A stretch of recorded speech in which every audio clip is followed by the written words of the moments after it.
бу эш белән нәкъ бер ел элек шөгыльләнә башладык. Декрет елына чыккач, башта бик курыккан инде. Бәясез акыбат булгач, үз бәясен чыгара алыр микән дип, ләкин без машина белән бик тиз уртак тел таптык. Товарлар да бик матур чыга башлады, клиентлар да бик яратып кабул итәләр.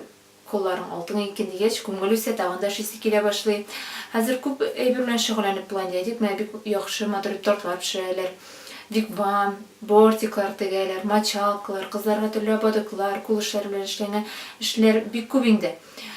Ләкин аны сотуяга авыррак. Кибеткә куеп сата алмаганда, кызларга менә ничек сатыйк микән дип уйлана башлыйлар инде.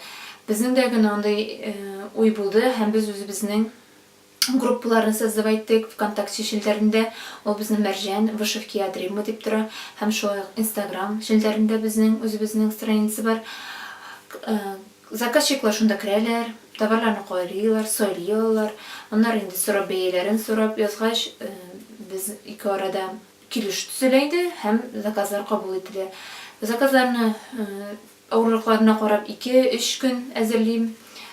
Мендәрләр инде шул 2-3 көн булса, килен сөйләгеләре аларга күбрәк вакыт китә, чөнки шокларында үсисе бар, дизайнында уйлыйсы бар, төрле кешегә төрлечә кирәк.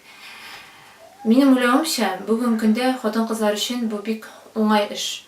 Чөнки бала да өйдә булганда, үзең дә өйдә утырганда кул эшләре белән эшләп, көндәлек тоту өчен акча эшләп була дип.